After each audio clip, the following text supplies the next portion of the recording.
सभी को नमस्कार। अम्मा भगवान शरणम। श्री कल्की के दिव्य उपस्थिति को बुलाते हुए अभी हम प्रार्थना करेंगे। ओम श्रीं सर्वदेव परं करुण परं ज्योते नमः। ओम श्रीं सर्वदेव परं करुण परं ज्योते नमः।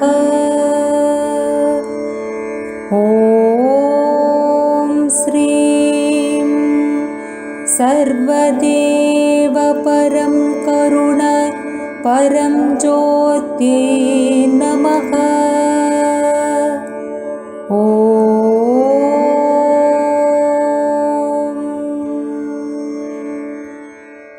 धीरे से आंखें खोलिए। श्री अम्मा भगवान कई सालों से हम सभी को उनके ज्ञान सूत्र के द्वारा मार्गदर्शन प्रदान कर रहे हैं, जिसे हम धर्मा वीडियोस के नाम से YouTube में देख सकते हैं। इन्हीं वीडियो में से धर्मा 56 में दिए गए टीचिंग्स को आज हम देखेंगे। प्रतिदिन सारे विश्व में श्री कल्की के द्वारा कई सारे चमत्कार घट रहे हैं। चमत्कार प्राकृतिक सिद्धांत का विरुद्धाचरण नहीं करते, वो उच्च सिद्धांत के अनुयायी होते हैं। चमत्कार के उद्देश्य है आपके मन के चंगुल से आपको मुक्त करना। यहाँ श्रीमूर्ति चमत्कार आप देख सकते हैं। श्री भगवान जी के श्रीमूर्ति से एक भक्त के घर में नींबू प्रत्यक्ष हुआ है। श्री भगवान जी के दिव्य वाणी को पवित्रता के साथ सुने। How can one easily receive Diksha? If people are open-minded and if you have fairly good relationships, especially with your parents, then Dikshas are bound to be very effective. In case you have had a bad relationship with your mother or father, the Dikshas seem to stop halfway. It doesn't seem to work beyond that unless we again work on you and set right the relationship and once again repeat the Diksha. So from experience we have found that the most crucial factor is one's relationship with one's parents. If that were fine, the Dikshas are really powerful. अभी हम अनुवाद देखेंगे। प्रश्न: कैसे एक व्यक्ति आसानी से दीक्षा प्राप्त कर सकते हैं? श्री भगवान जी ने उत्तर दिया, लोग अगर खुले मन के होते और उनके रिश्ते अगर बहुत अच्छे हैं, विशेष रूप से उनके माता पिता के साथ, तो दीक्षा बहुत प्रभावशाली रहेगा। अगर किसी के रिश्तों में उनके माता पिता के साथ रिश्ता ठीक नहीं है, तो दीक्षा आधे रास्ते में ही रुक जाता है, उससे वो आगे नहीं बढ़ पाता है। जब तक वो अपने आप के ऊपर कार्य नहीं करते, अपने रिश्तों को संवारते नहीं, तब तक वो ऐसे ही रहेगा। रिश्तों को ठीक करने के बाद फिर से दीक्षा लेना चाहिए। हमने अनुभव किया, दीक्षा प्राप्त करने के लिए अपने माता पिता के साथ की रिश्ता सही होना चाहिए। अगर ये सही है, दीक्षा बहुत शक्तिशाली हो सकता है।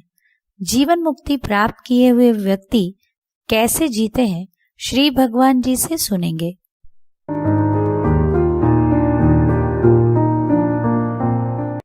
The awakened one sees no person, only personalities. The unawakened one sees a person with personalities.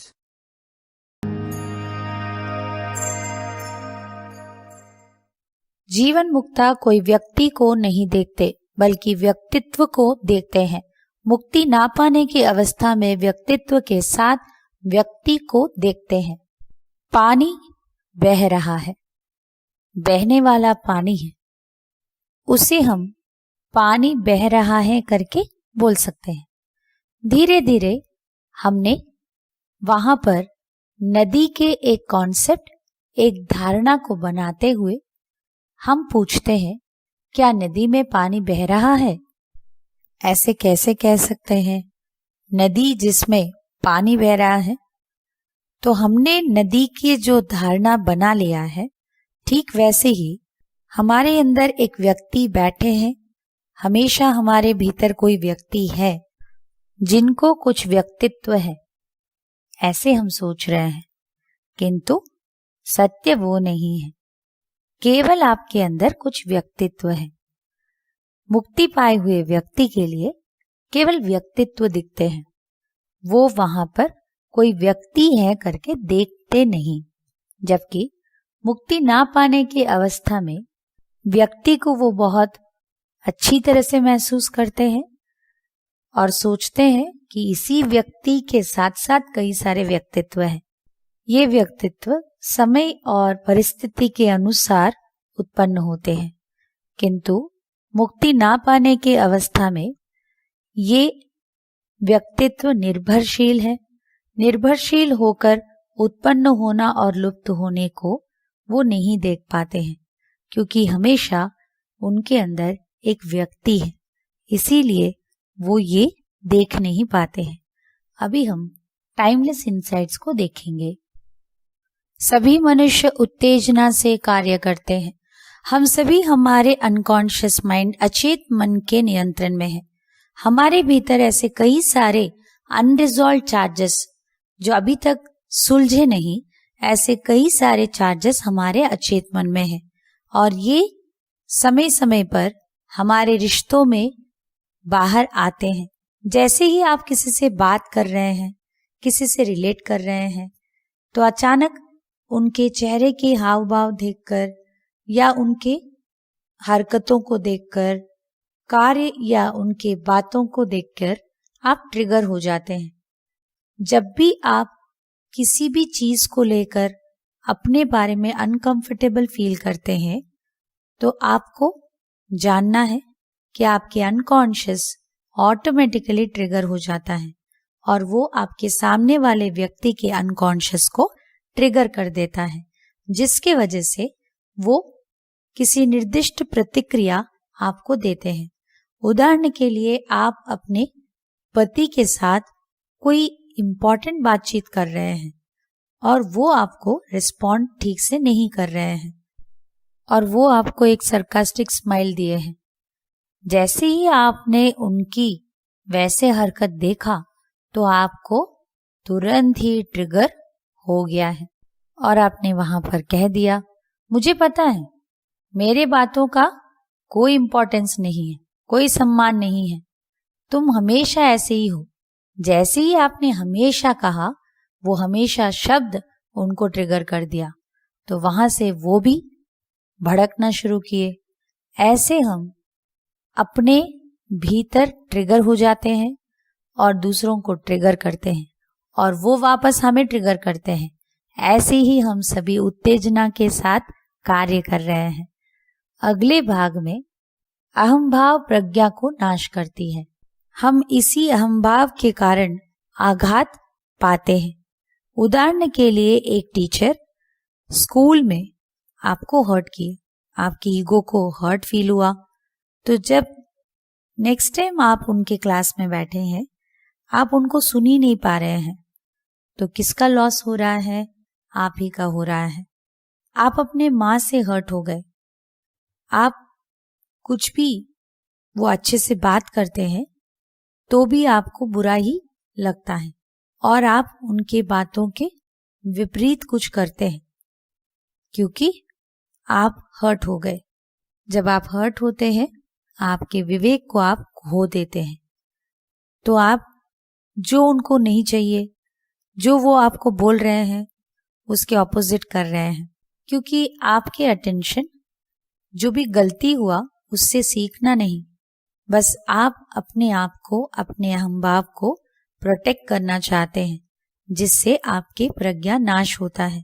इसी के वजह से आप अपने दोस्तों को खो देते हैं, अच्छे लोगों का साथ को खो देते हैं, कभी आपके जॉब को भी आप खो देते हैं, आपके रिश्तों में एक हार्मनी, एक शांति खो देते हैं। आप ईगो में आकर, हर्ट होकर दूसरों के साथ झगड़ा करने लगते हैं। आपके माता पिता के साथ, पति पत्नी के साथ झगड़ा करके आप अपने प्रज्ञा को खो देते हैं, गलतियां और करने लगते हैं। एक उदाहरण देखेंगे। एक यूथ फिल्म डायरेक्टर के कोर्स किए हैं। वो असिस्टेंट फिल्म डायरेक्टर एक बहुत बड़े फिल्म डायरेक्टर के पास काम किए। तो वो जब भी उनके साथ काम करते हैं उनको एडवाइस देते ही रहते हैं। वो डायरेक्टर जो बहुत बड़े हैं वो उनके आइडियाज को रिजेक्ट करते रहते हैं। तो ये व्यक्ति उनसे इतना हर्ट फील हुए कि वो उनके साथ झगड़ा करके वो काम छोड़कर चले आए। उनको वापस उन्होंने सॉरी भी नहीं कहा, जिससे उन्होंने बहुत बड़ा एक अवसर को खो दिया। अहंकार हमें गलत निर्णय लेने में मजबूर करता है। हम गलत लोगों से मिलकर गलत परिस्थितियों में पड़ जाते हैं। अगले टीचिंग को देखेंगे। दिवा स्वप्न एक वार्तालाप है। एक कहानी सुनते हैं। एक गांव में बहुत साल के पहले एक गरीब आलसी व्यक्ति थे और वो बिल्कुल मेहनत नहीं करते थे और हमेशा सपना देखते थे कि वो एक ना एक दिन बहुत बड़े अमीर बन जाएंगे और भीख मांगते हुए उनको जो भी मिलता है उसी से उनका जीवन चलता है। तो एक दिन उनको थोड़ा सा दूध मिल गया, तो वो दूध को ऊपर ऐसे बांध कर वो सो रहे थे और सोच रहे थे। सोचते सोचते वो सपना देखने लगे कि दूध को अभी उबालेंगे, उसके बाद उसको थोड़ा सा पीकर बाकी दूध को थोड़ा सा दही डाल के रख देंगे। उसके बाद वो दही बनके उससे घी निकालेंगे, उसे बाजार में बेचेंगे, बहुत पैसे आएंगे, फिर से गाय खरीदेंगे, फिर से दूध आएगा, फिर से घी बनाएंगे। ऐसे करते करते बहुत सारा पैसे मिलेंगे और उस पैसे से वो बहुत सारे मुर्गी लाएंगे और वो बहुत सारे अंडे देगा।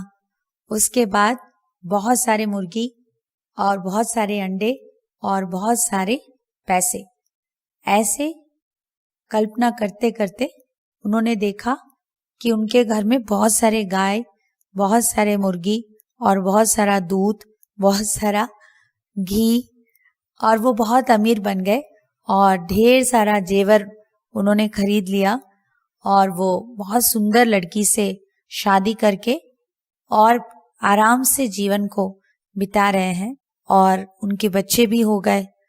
और बच्चे अगर शरारत करे ना तो उनको मैं गुस्सा करके अच्छे से रहने के लिए ऐसे मारूंगा करके उन्होंने बड़े से एक लकड़ी से नींद में उन्होंने उनके जो दूध के मटका है उसको तोड़ दिया। पूरा जो दूध था वो नीचे गिर गया। तब वो उठ के देखे, अरे ये सब कुछ मेरा सपना था। तो आप सभी ने इस कहानी को जब सुने तो आप क्या कर रहे थे? आप भी डे ड्रीमिंग कर रहे थे। डे ड्रीमिंग, दिवा स्वप्न देखना, इसका अर्थ है वर्तमान में नहीं रहना। हमेशा हम हमारे अतीत के बारे में, भविष्य के बारे में सोच में खोए रहते हैं। ये सोच विचार हमारे भीतर आंतरिक वार्तालाप के रूप में चल रहा है और हमारे भीतर की ये आंतरिक वार्तालाप ही दिवा स्वप्न है। व्यक्ति जब मुक्ति प्राप्त नहीं करते हैं तब वो दिवा स्वप्न आंतरिक वार्तालाप में अपने सोच विचारों में खोए रहते हैं। सफलता का रहस्य देखेंगे। मान्यताएं आपको तोड़ सकते हैं या बना सकते हैं। एक यूथ है जो अपने पढ़ाई में एक्सेलेंट है। टॉप अमेरिकन यूनिवर्सिटी में उन्होंने ज्वाइन किया। उनके फर्स्ट सेमेस्टर रिजल्ट जब निकला उनको 99 परसेंटाइल मिला और उनको लगा कि ये 99th रैंक है और इसी की वजह से उनके भीतर उन्होंने एक मान्यता बना लिया कि शायद यहाँ पर मेरे से भी अधिक इंटेलिजेंट बच्चे हैं और मैं ऐसा नहीं हूँ। उसके बाद से उनके परफॉर्मेंस दिन बे दिन घटता गया।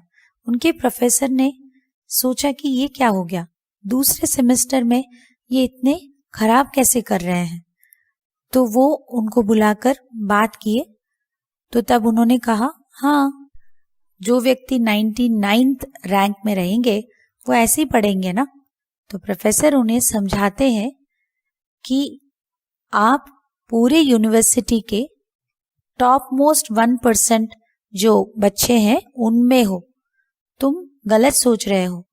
तुरंत ही उनकी मान्यता कि मैं इंटेलिजेंट नहीं हूं बदल जाता है, कि मैं बहुत इंटेलिजेंट हूं, केपेबल हूं, वो जब से मानने लगते हैं, असाधारण रूप से प्रतिभा की प्रदर्शन करते हैं।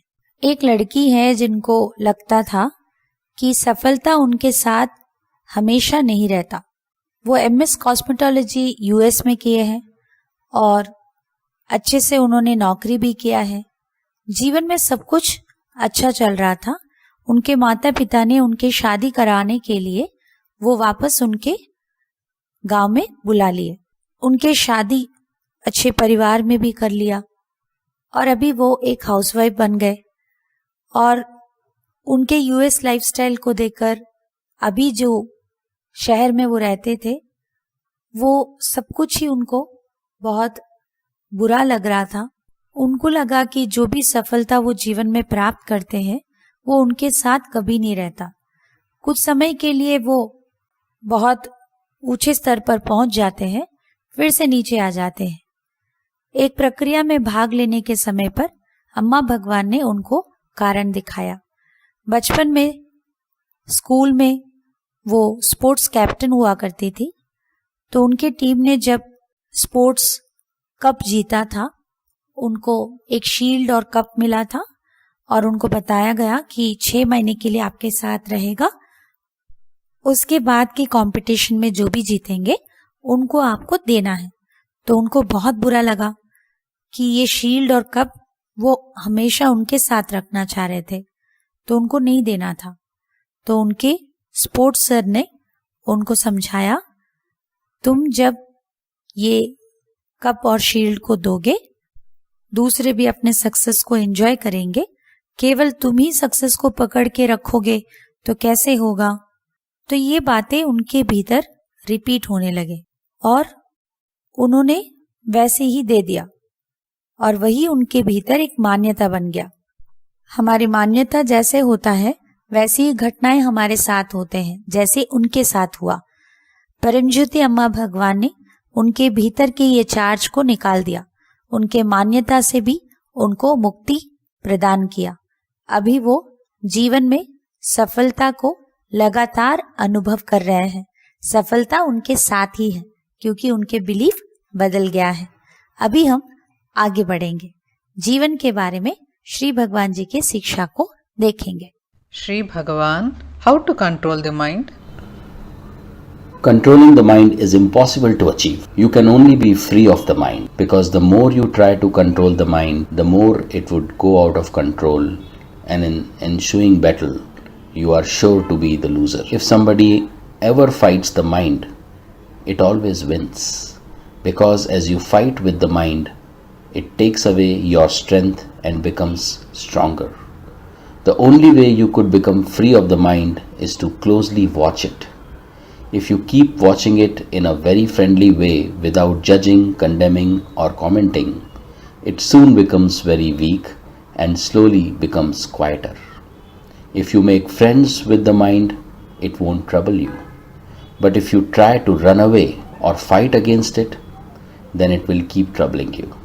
प्रश्न, श्री भगवान, मन को कैसे नियंत्रण किया जाए? उत्तर, मन को नियंत्रण करना असंभव। आप केवल मन से मुक्त हो सकते हैं। मन को जितना नियंत्रण करने की चेष्टा करेंगे वो उतना नियंत्रण से बाहर चला जाता है एवं इस युद्ध में आप निश्चित हार जाएंगे। यदि कोई मन से युद्ध करते हैं, मन हमेशा जीतता है। इसके साथ युद्ध करने पर ये आपके ताकत को भी ले लेता है एवं अधिक शक्तिशाली हो जाता है। मन से मुक्त होने का एकमात्र मार्ग है मन को बारीकी से देखना। यदि आप मूल्यांकन ना करके, निंदा ना करके, मंतव्य ना देकर मन को बंधुत्वपूर्ण भाव के साथ देखते जाएंगे, वो बहुत शीघ्र ही दुर्बल हो जाएगा एवं धीरे धीरे शांत हो जाएगा। यदि आप अपने मन से दोस्ती करते हैं, वो आपको असुविधा में नहीं डालेगा। अगर आप उससे पलायन करने की या युद्ध करने की कोशिश करेंगे तो वो आपको कष्ट देगा। श्री परमज्योति कल्कि के चमत्कार देखेंगे। নমস্কার, শ্রী আম্মা ভগবান শরণাম। এখন আমরা শ্রী কল্কির চমৎকার শুনব। কেরালের চেতথালা থেকে আমি শ্যামলা বলছি। আমার প্রিয় শ্রী কল্কির আশীর্বাদে আমি জীবনে যা চেয়েছি সবকিছুই পেয়েছি, এমনকি যা আমি চাইনি তাও পেয়েছি।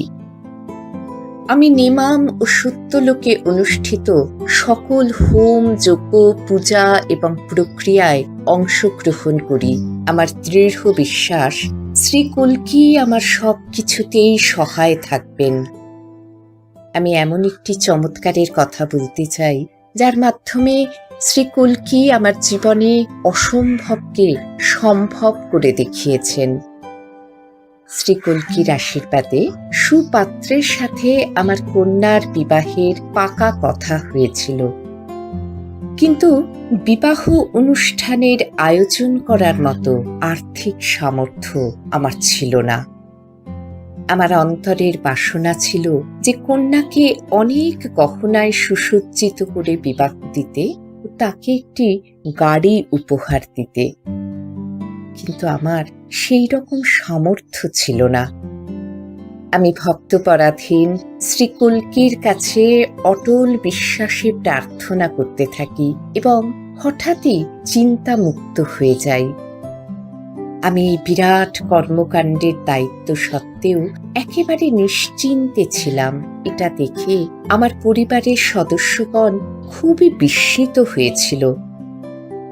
শ্রী কল্কি চমৎকারিকভাবে আমার সকল ইচ্ছা পূরণ করেন এবং বিবাহের অনেক আগেই প্রয়োজনীয় টাকা পয়সা জোগাড় হয়ে যায়। আমি আমার কন্যার জন্য পছন্দমতো গহনা কিনতে সমর্থ হই, এমনকি একটি গাড়িও উপহার হিসাবে কিনে দিতে পারি। শ্রী কল্কি আমার সব বাসনা পূর্ণ করেছেন। আমার কন্যাকে বিবাহের দিন রাজকুমারীর মতো সুসজ্জিত লাগছিল। জয় বলো ঐশ্বর্য প্রদাতা পরম জ্যোতি আম্মা ভগবানের জয়। শ্রী কল্কির আশীর্বাদে আমার জীবনে সবকিছুই প্রাপ্ত করেছি। বর্তমানে আমার কন্যা আয়ারল্যান্ডে সপরিবারে সুখে বসবাস করছে। আমি সেখানে তার কাছে গিয়েছিলাম। এভাবেই শ্রী কল্কি আমার বিদেশ ভ্রমণের ইচ্ছাও পূরণ করেছেন। হে আমার প্রিয়তম শ্রী পরম জ্যোতি, তোমার দিব্য চরণ কমলে আমার জীবন চির নিবেদিত। जीवन में प्राप्त किए हुए दिव्य अनुग्रह को जितना हम पहचानेंगे, हमारे जीवन में अनुग्रह उतना ही बढ़ता जाएगा।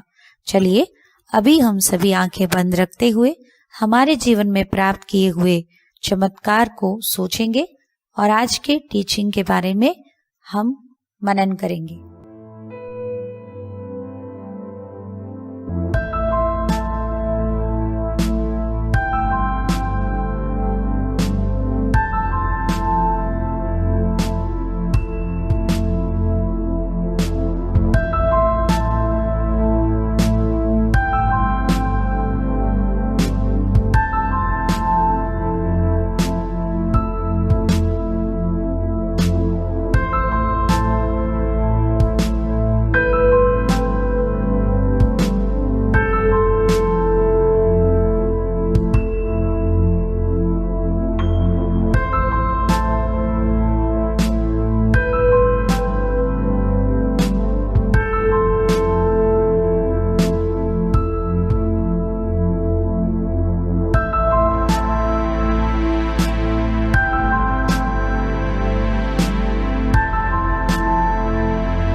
प्रार्थना का समय है। श्री कल्की से प्रार्थना कीजिए। आज आपने जो भी टीचिंग सुना है ये आपके लिए एक रियलाइजेशन बनने के लिए प्रार्थना करें। ॐ श्रीं सर्वदेव परं करुण परं ज्योत्यै नमः। ॐ श्रीं सर्वदेव परं करुण परं ज्योत्यै नमः। ॐ श्रीं सर्वदेव परं करुण परं ज्योत्यै नमः।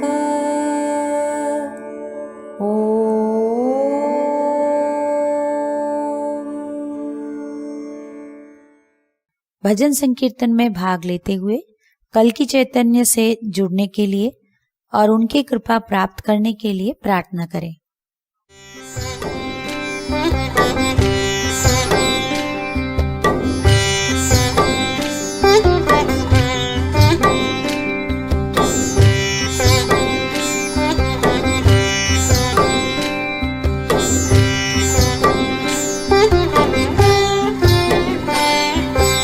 ఏనాడు నిన్ను మరువని ప్రేమ నీవు, అనుక్షణము నీ నామమే తలువనివు. ఏనాడు నిన్ను మరువని ప్రేమ నీవు, అనుక్షణము నీ నామమే తలువనివు. నన్ను సదా కాపాడే నా దైవమా, నన్ను సదా కాపాడే నా దైవమా, నా మీద ఎందుకమ్మా ఇంత ప్రేమ, నా మీద ఎందుకమ్మా ఇంత ప్రేమ.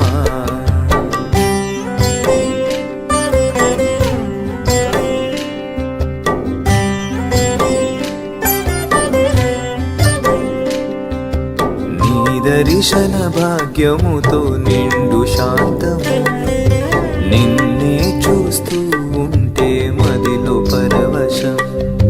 నీ దర్శన భాగ్యముతో నిండు శాంతము, నిన్నే చూస్తూ ఉంటే మదిలో పరవశం.